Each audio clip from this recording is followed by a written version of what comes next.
Once upon a time the Queen of Fairyland, finding her own subjects far too well behaved to be amusing, took a sudden longing to have a mortal or two at her court.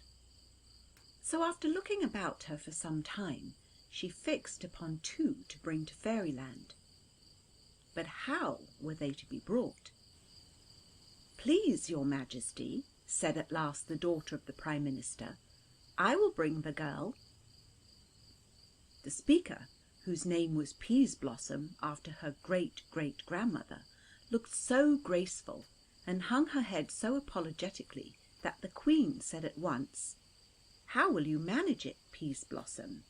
"I will open the road before her and close it behind her." "I have heard that you have pretty ways of doing things, so you may try." The court happened to be held in an open forest glade of smooth turf, upon which there was just one mole heap. As soon as the Queen had given her permission to Peaseblossom, up through the mole heap came the head of a goblin, which cried out, "Please, your Majesty, I will bring the boy." "You!" exclaimed the Queen. "How will you do it?" The goblin began to wriggle himself out of the earth as if he had been a snake, and the whole world his skin, till the court was convulsed with laughter. As soon as he got free he began to roll over and over in every possible manner, rotatory and cylindrical, all at once, until he reached the wood. The courtiers followed, holding their sides, so that the Queen was left sitting upon her throne in solitary state. When they reached the wood, the goblin, whose name was Toadstool, was nowhere to be seen. While they were looking for him, out popped his head from the mole heap again, with the words, "So, your Majesty?" "You have taken your own time to answer," said the Queen, laughing. "And my own way too, eh, your Majesty?" rejoined Toadstool, grinning. "No doubt. Well, you may try."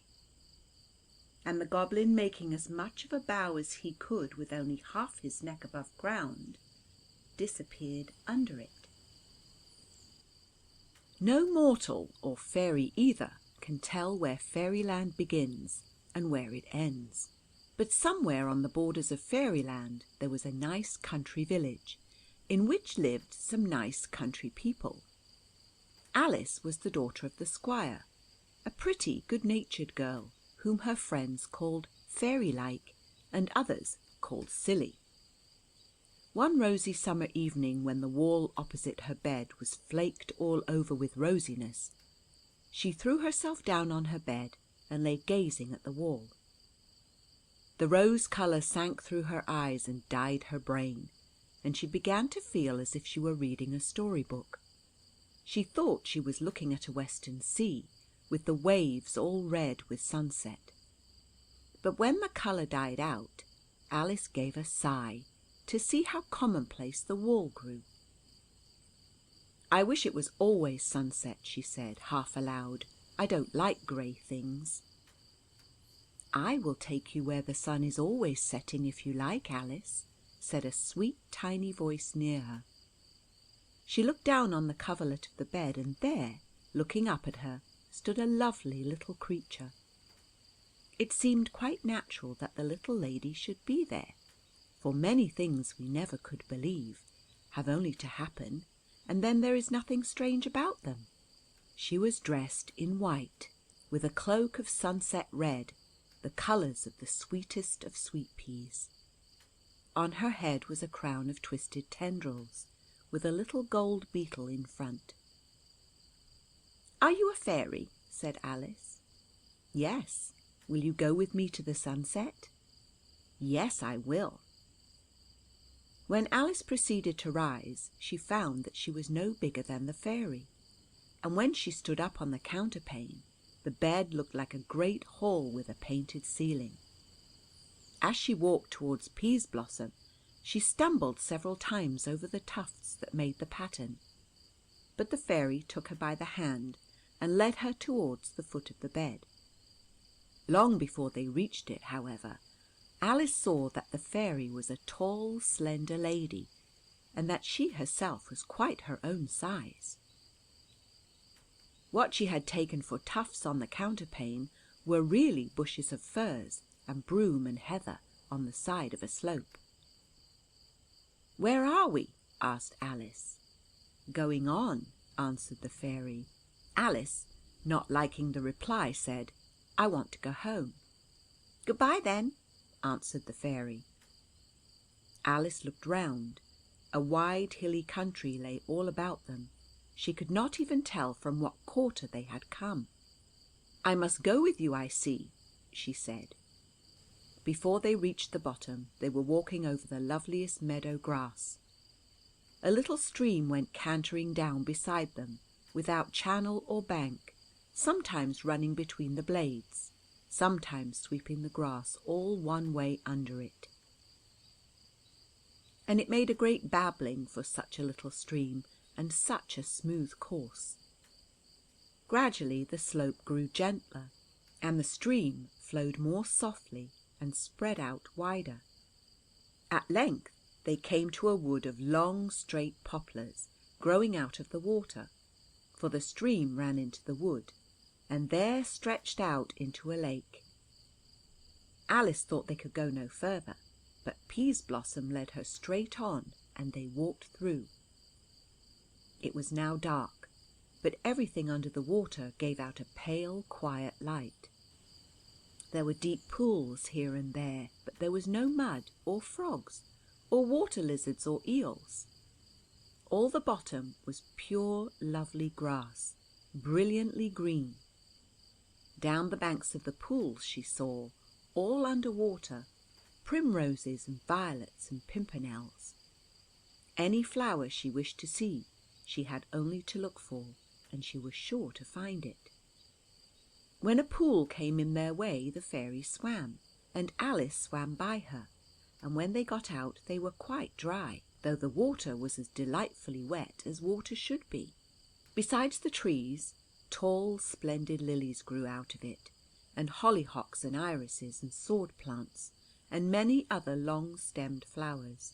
From every leaf and petal of these, from every branch tip and tendril, dropped bright water.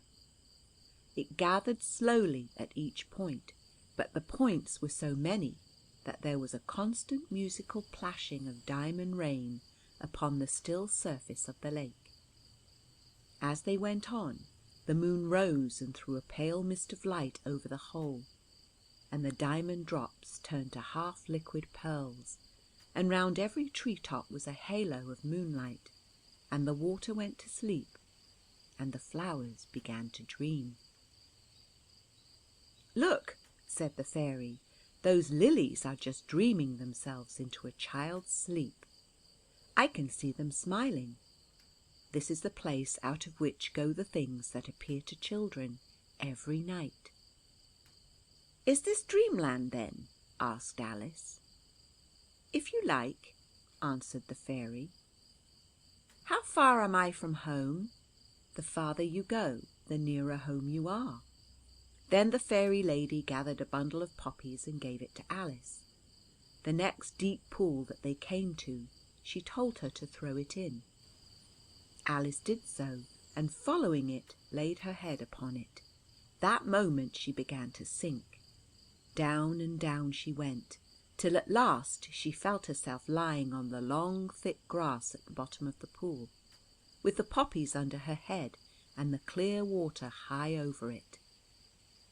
Up through it she saw the moon, whose bright face looked sleepy too, disturbed only by the little ripples of the rain from the tall flowers on the edges of the pool.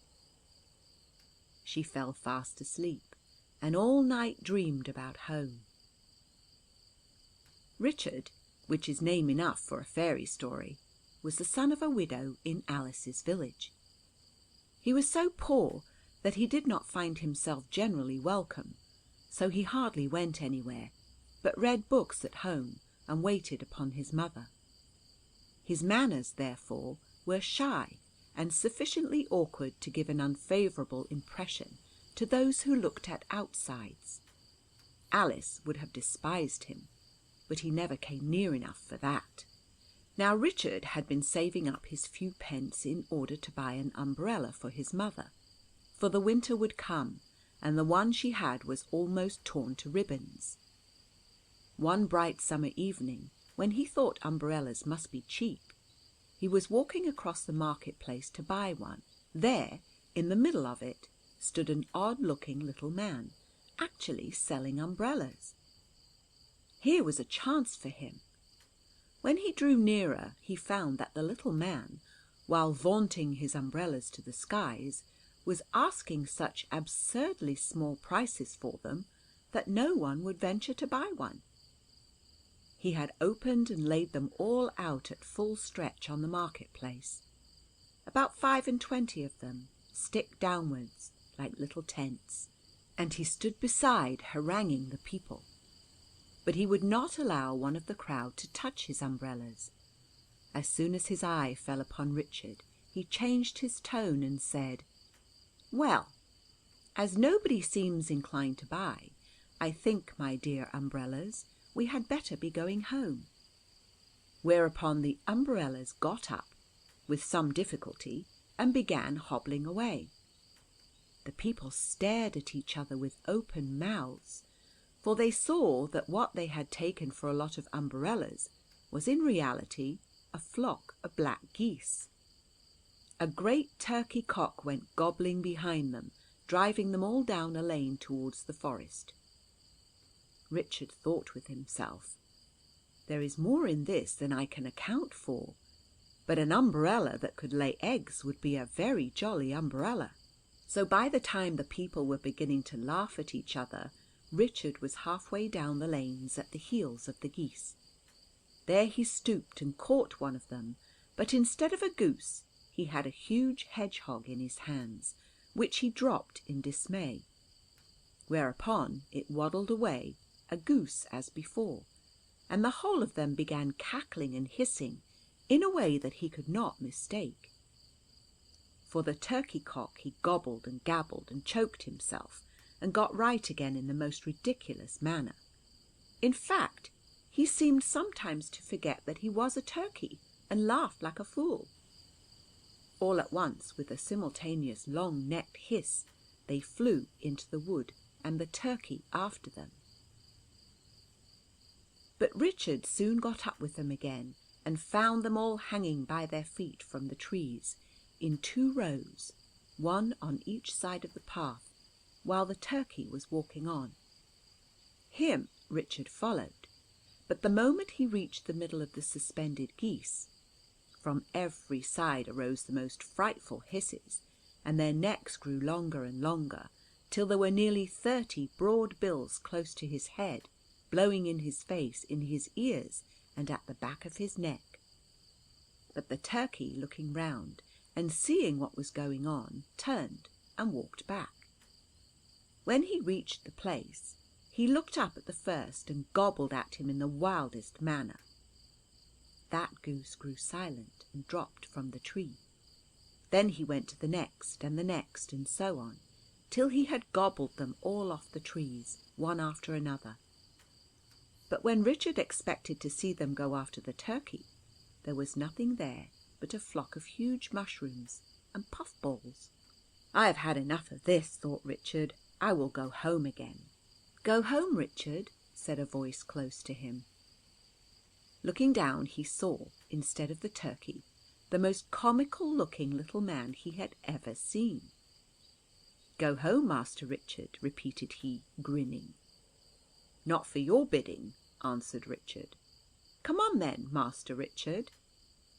"Nor that either, without a good reason." "I will give you such an umbrella for your mother." "I don't take presents from strangers." "Bless you, I'm no stranger here. Oh no, not at all." And he set off in the manner usual with him, rolling every way at once. Richard could not help laughing and following. At length Toadstool plumped into a great hole full of water. "Served him right," thought Richard. "Served him right," bawled the goblin, crawling out again and shaking the water from him like a spaniel. "This is the very place I wanted, only I rolled too fast."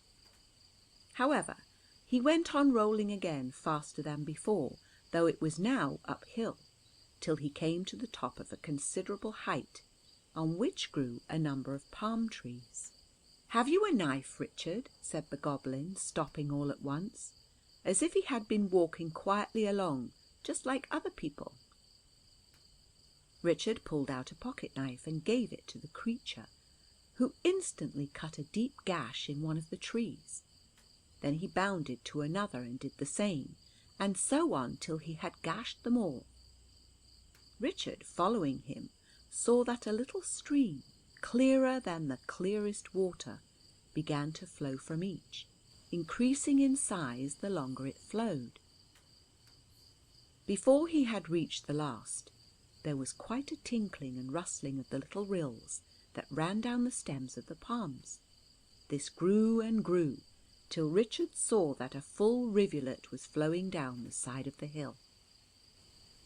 "Here is your knife, Richard," said the goblin, but by the time he had put it in his pocket, the rivulet had grown to a small torrent.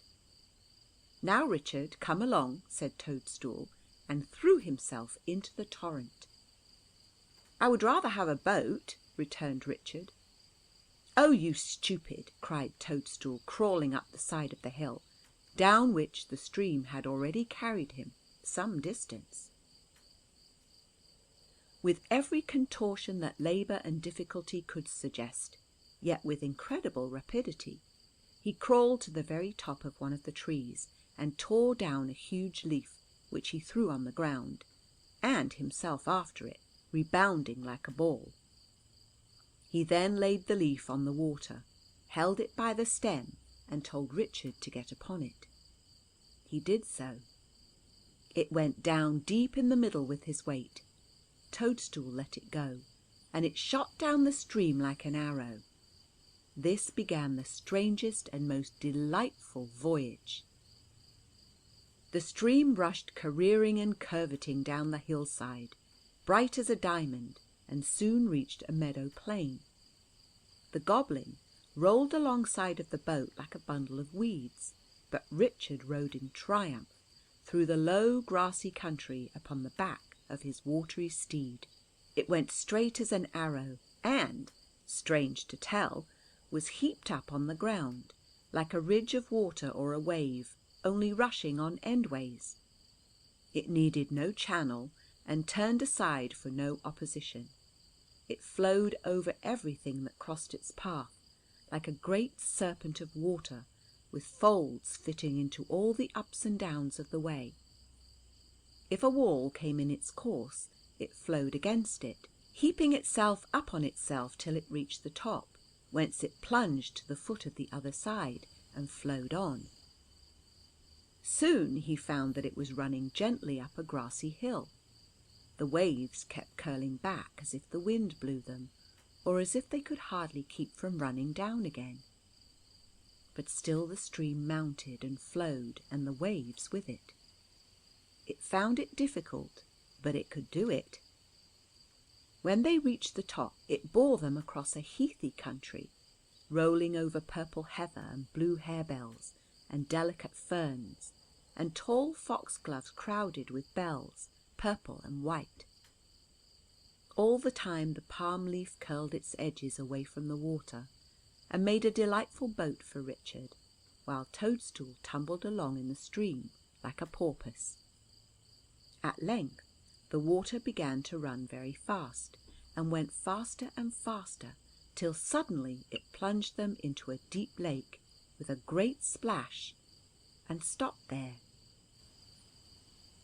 Toadstool went out of sight, and came up gasping and grinning, while Richard's boat tossed and heaved like a vessel in a storm at sea, but not a drop of water came in.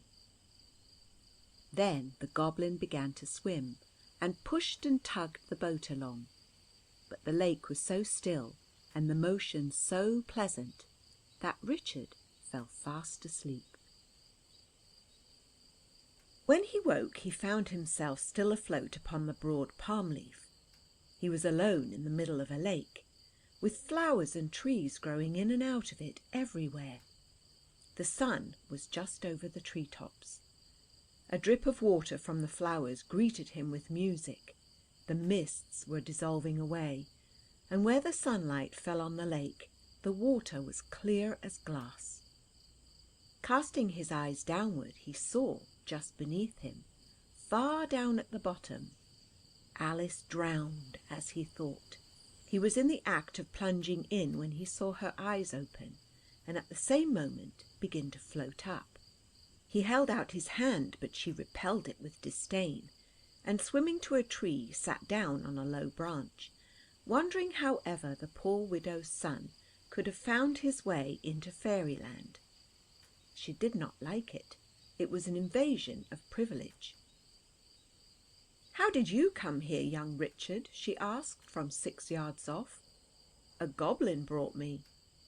"Ah, I thought so. A fairy brought me." "Where is your fairy?" "Here I am," said Peaseblossom, rising slowly to the surface, just by the tree on which Alice was seated. "Where is your goblin?" retorted Alice. "Here I am," bawled Toadstool, rushing out of the water like a salmon, and casting a somersault in the air before he fell in again with a tremendous splash. His head rose again close beside Peaseblossom, who, being used to such creatures, only laughed. "Isn't he handsome?" he grinned. "Yes, very. He wants polishing, though. You could do that for yourself, you know. Shall we change?" "I don't mind. You'll find her rather silly." "That's nothing. The boy's too sensible for me." He dived and rose at Alice's feet. She shrieked with terror. The fairy floated away like a water lily towards Richard. "What a lovely creature," thought he. But hearing Alice shriek again, he said, "Don't leave Alice. She's frightened at that queer creature. I don't think there's any harm in him, though, Alice." "Oh, no, he won't hurt her," said Peaseblossom. "I'm tired of her. He's going to take her to the court, and I will take you." "I don't want to go." "But you must. You can't go home again. You don't know the way." "Richard, Richard!" cried Alice in an agony. Richard sprang from his boat and was by her side in a moment. "He pinched me!" cried Alice.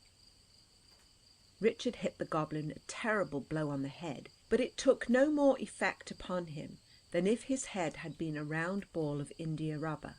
He gave Richard a furious look, however, and bawling out, "You'll repent that, Dick," vanished under the water. "Come along, Richard, make haste. He will murder you," cried the fairy.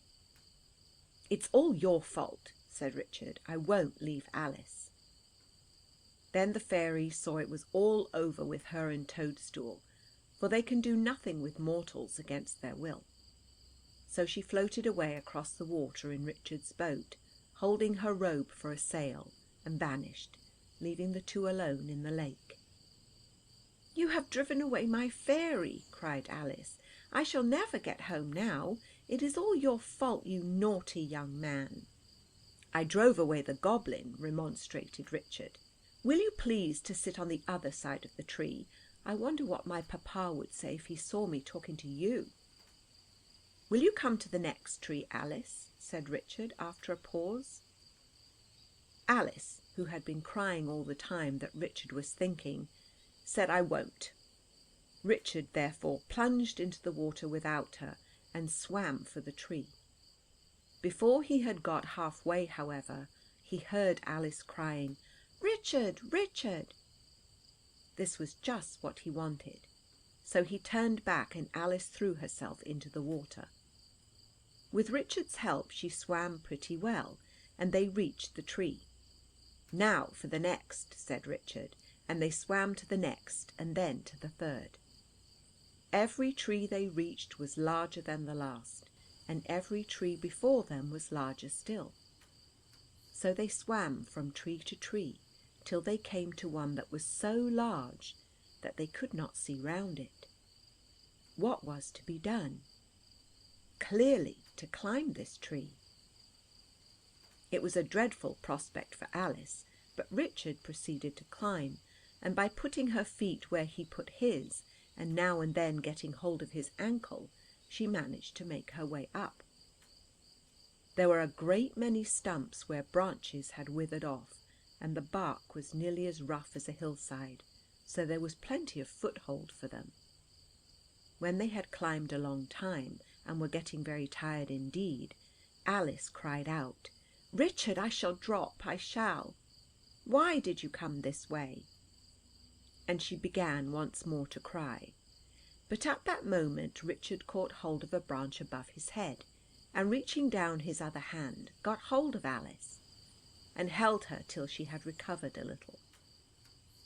In a few moments more they reached the fork of the tree, and there they sat and rested. "This is capital," said Richard cheerily. "What is?" asked Alice sulkily. "Why, we have room to rest, and there's no hurry for a minute or two. I'm tired." "You selfish creature," said Alice. "If you are tired, what must I be?" "Tired too," answered Richard, "but we've got on bravely, and look, what's that?" By this time the day was gone, and the night so near, that in the shadows of the tree all was dusky and dim, but there was still light enough to discover that in a niche of the tree sat a huge horned owl, with green spectacles on his beak, and a book in one foot. He took no heed of the intruders, but kept muttering to himself, and what do you think the owl was saying? I will tell you. He was talking about the book that he held upside down in his foot. "Stupid book this, nothing in it at all, everything upside down. Stupid ass. Says owls can't read. I can read backwards." "I think that is the goblin again," said Richard in a whisper. "However, if you ask a plain question, he must give you a plain answer, for they are not allowed to tell downright lies in fairyland." "Don't ask him, Richard. You know you gave him a dreadful blow." "I gave him what he deserved, and he owes me the same. Hallo! Which is the way out?" He wouldn't say "if you please," because then it would not have been a plain question. "Downstairs," hissed the owl, without ever lifting his eyes from the book, which all the time he read upside down, so learned was he. "On your honour as a respectable old owl?" asked Richard. "No," hissed the owl, and Richard was almost sure that he was not really an owl. So he stood staring at him for a few moments, when all at once, without lifting his eyes from the book, the owl said, "I will sing a song," and began. "Nobody knows the world but me. When they're all in bed, I sit up to see. I'm a better student than students all, for I never read till the darkness fall. And I never read without my glasses, and that is how my wisdom passes. Howl, owl, wool, hool, wool, ool. I can see the wind. Now who can do that? I see the dreams that he has in his hat. I see him snorting them out as he goes, out at his stupid old trumpet nose. 10,000 things that you couldn't think, I write them down with pen and ink. Howl, owl, hool, ool, wit, tit, tit, that's wit. You may call it learning, 'tis mother wit. No one else sees the Lady Moon sit on the sea, her nest all night but the owl, hatching the boats and the long-legged fowl. When the oysters gape to sing by rote, she crams a pearl down each stupid throat. Howl, owl, wit, it, that's wit, there's a fowl." And so singing, he threw the book in Richard's face, spread out his great silent soft wings, and sped away into the depths of the tree. When the book struck Richard, he found that it was only a lump of wet moss. While talking to the owl, he had spied a hollow behind one of the branches. Judging this to be the way the owl meant, he went to see, and found a rude, ill-defined staircase going down into the very heart of the trunk. But so large was the tree that this could not have hurt it in the least. Down this stair then Richard scrambled as best he could, followed by Alice, not of her own will. She gave him clearly to understand, but because she could do no better. Down, down they went, slipping and falling sometimes, but never very far, because the stair went round and round. It caught Richard when he slipped, and he caught Alice when she did. They had begun to fear that there was no end to the stair, it went round and round so steadily, when creeping through a crack they found themselves in a great hall, supported by thousands of pillars of grey stone. Where the little light came from they could not tell. This hall they began to cross in a straight line, hoping to reach one side, and intending to walk along it till they came to some opening. They kept straight by going from pillar to pillar, as they had done before by the trees. Any honest plan will do in fairyland if you only stick to it, and no plan will do if you do not stick to it. It was very silent, and Alice disliked the silence more than the dimness, so much indeed that she longed to hear Richard's voice. But she had always been so cross to him when he had spoken that he thought it better to let her speak first, and she was too proud to do that. She would not even let him walk alongside of her, but always went slower when he wanted to wait for her, so that at last he strode on alone, and Alice followed. But by degrees the horror of silence grew upon her, and she felt at last as if there were no one in the universe but herself. The hall went on widening around her. Their footsteps made no noise. The silence grew so intense that it seemed on the point of taking shape. At last she could bear it no longer. She ran after Richard, got up with him, and laid hold of his arm.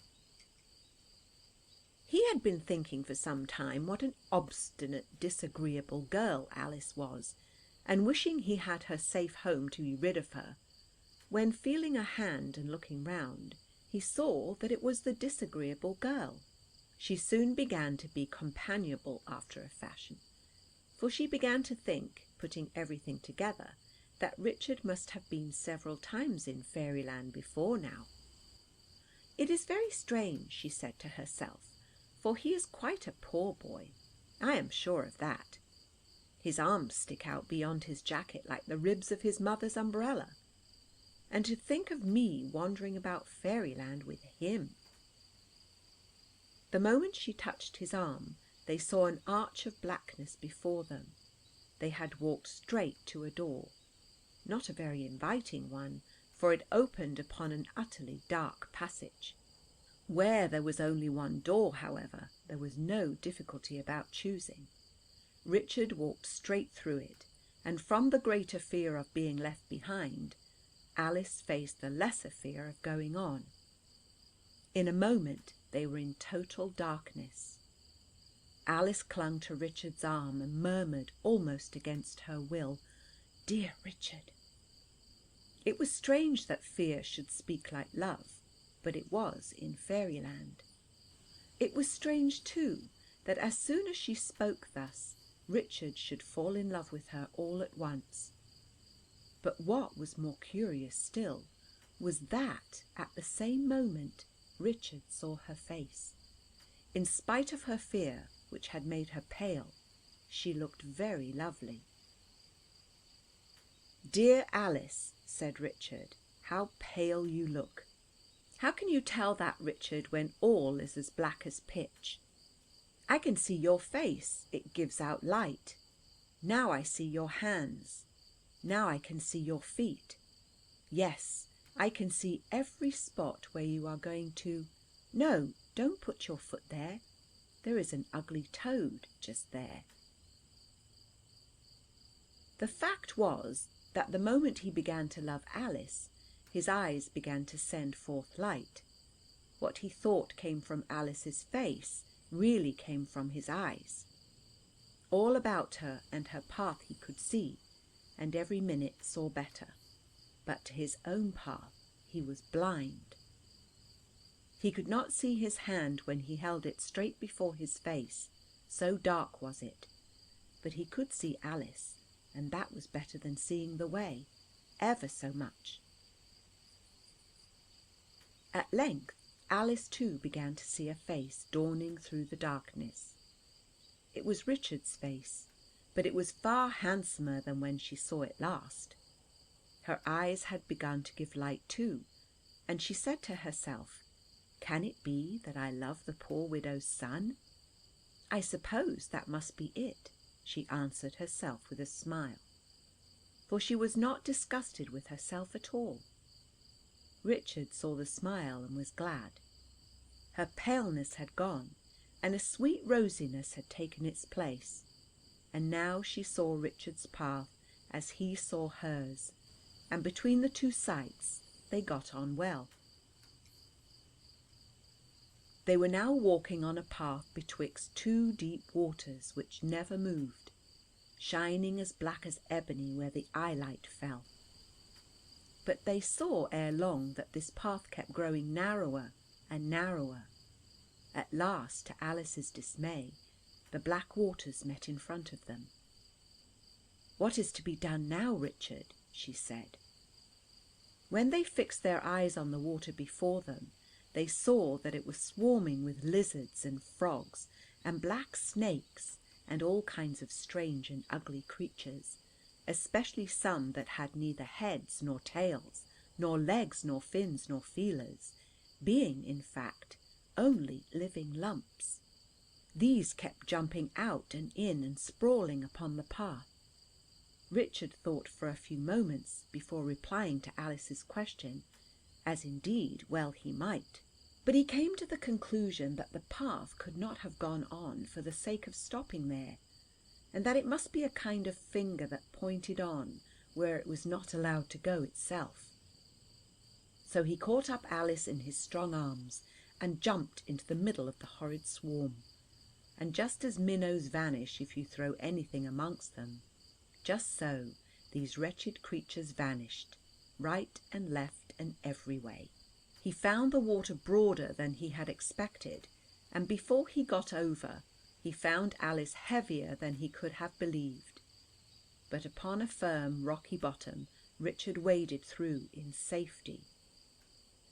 When he reached the other side, he found that the bank was a lofty, smooth, perpendicular rock, with some rough steps cut in it.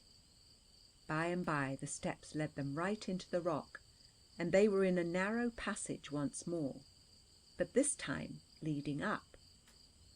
It wound round and round like the thread of a great screw. At last Richard knocked his head against something and could go no further. The place was close and hot. He put up his hands and pushed what felt like a warm stone. It moved a little. "Go down, you brutes," growled a voice above, quivering with anger. "You'll upset my pot and my cat and my temper too if you push that way. Go down." Richard knocked very gently and said, "Please let us out." "Oh yes, I dare say, very fine and soft spoken. Go down, you goblin brutes. I've had enough of you. I'll scald the hair off your ugly heads if you do that again. Go down, I say." Seeing fair speech was of no avail, Richard told Alice to go down a little, out of the way, and setting his shoulders to one end of the stone, heaved it up, whereupon down came the other end, with a pot and a fire, and a cat which had been asleep beside it. She frightened Alice dreadfully as she rushed past her, showing nothing but her green lamping eyes. Richard, peeping up, found that he had turned a hearthstone upside down. On the edge of the hole stood a little crooked old man, brandishing a mop-stick in a tremendous rage, and hesitating only where to strike him. But Richard put him out of his difficulty by springing up and taking the stick from him. Then, having lifted Alice out, He returned it with a bow, and heedless of the maledictions of the old man, proceeded to get the stone and the pot up again. For puss she got out herself. Then the old man became a little more friendly and said, "I beg your pardon, I thought you were goblins. They never will let me alone, but you must allow it was rather an unusual way of paying a morning call." And the creature bowed conciliatingly. "It was indeed," answered Richard. "I wish you had turned the door to us instead of the hearthstone." For he did not trust the old man. "But," he added, "I hope you will forgive us." "Oh, certainly, certainly, my dear young people. Use your freedom. But such young people have no business to be out alone. It is against the rules." "But what is one to do? I mean two to do when they can't help it?" "Yes, yes, of course. But now, you know, I must take charge of you. So you sit there, young gentleman, and you sit there, young lady." He put a chair for one at one side of the hearth, and for the other at the other side, and then drew his chair between them. The cat got upon his hump and then set up her own. So here was a wall that would let through no moonshine. But although both Richard and Alice were very much amused, they did not like to be parted in this peremptory manner. Still, they thought it better not to anger the old man any more, in his own house too. But he had been once angered, and that was once too often, for he had made it a rule never to forgive without taking it out in humiliation. It was so disagreeable to have him sitting there between them that they felt as if they were far asunder. In order to get the better of the fancy, they wanted to hold each other's hand behind the dwarf's back. But the moment their hands began to approach, the back of the cat began to grow long, and its hump to grow high, and in a moment more Richard found himself crawling wearily up a steep hill, whose ridge rose against the stars, while a cold wind blew drearily over it. Not a habitation was in sight, and Alice had vanished from his eyes. He felt, however, that she must be somewhere on the other side, and so climbed and climbed to get over the brow of the hill and down to where he thought she must be. But the longer he climbed, the farther off the top of the hill seemed, till at last he sank quite exhausted, and, must I confess it, very nearly began to cry. To think of being separated from Alice all at once, and in such a disagreeable way! But he fell a-thinking instead, and soon said to himself, "This must be some trick of that wretched old man. Either this mountain is a cat, or it is not. If it is a mountain, this won't hurt it. If it is a cat, I hope it will." With that he pulled out his pocket-knife, and feeling for a soft place, drove it at one blow up to the handle in the side of the mountain. A terrific shriek was the first result, and the second, that Alice and he sat looking at each other across the old man's hump, from which the cat-a-mountain had vanished.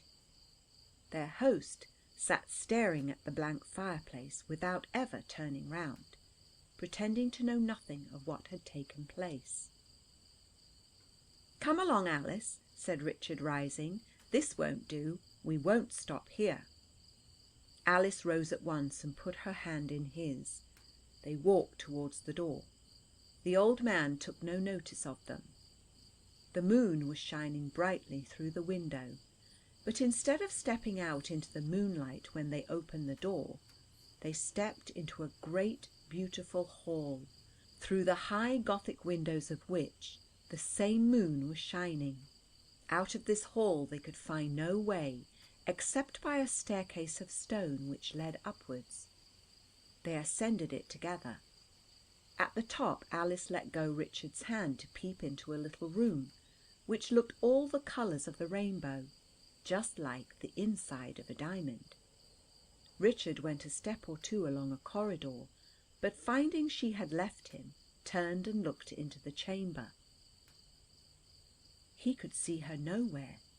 The room was full of doors, and she must have mistaken the door. He heard her voice calling him, and hurried in direction of the sound, but he could see nothing of her. "More tricks," he said to himself. "It is of no use to stab this one. I must wait till I see what can be done." Still he heard Alice calling him, and still he followed as well as he could. At length he came to a doorway, open to the air, through which the moonlight fell. But when he reached it, he found that it was high up in the side of a tower, the wall of which went straight down from his feet, without stair or descent of any kind. Again he heard Alice call him, and lifting his eyes saw her across a wide castle court, standing at another door just like the one he was at, with the moon shining full upon her. "All right, Alice," he cried. "Can you hear me?" "Yes," answered she. "Then listen. This is all a trick. It is all a lie of that old wretch in the kitchen. Just reach out your hand, Alice dear." Alice did as Richard asked her, and although they saw each other many yards off across the court, their hands met. "There, I thought so," exclaimed Richard triumphantly. "Now, Alice, I don't believe it is more than a foot or two down to the court below, though it looks like 100 feet. Keep fast hold of my hand and jump when I count 3. But Alice drew her hand from him in sudden dismay, whereupon Richard said, "Well, I will try first," and jumped. The same moment his cheery laugh came to Alice's ears, and she saw him standing safe on the ground far below. "Jump, dear Alice, and I will catch you," said he. "I can't. I am afraid," answered she. "The old man is somewhere near you. You had better jump," said Richard. Alice sprang from the wall in terror, and only fell a foot or two into Richard's arms. The moment she touched the ground, they found themselves outside the door of a little cottage, which they knew very well, for it was only just within the wood that bordered on their village. Hand in hand they ran home as fast as they could. When they reached a little gate that led into her father's grounds, Richard bade Alice good-bye. The tears came in her eyes. Richard and she seemed to have grown quite man and woman in fairyland, and they did not want to part now, but they felt that they must. So Alice ran in the back way and reached her own room before anyone had missed her. Indeed, the last of the red had not quite faded from the west. As Richard crossed the market-place on his way home, he saw an umbrella man just selling the last of his umbrellas. He thought the man gave him a queer look as he passed, and felt very much inclined to punch his head. But remembering how useless it had been to punch the goblin's head, he thought it better not. In reward of their courage, the fairy queen sent them permission to visit fairyland as often as they pleased, and no goblin or fairy was allowed to interfere with them.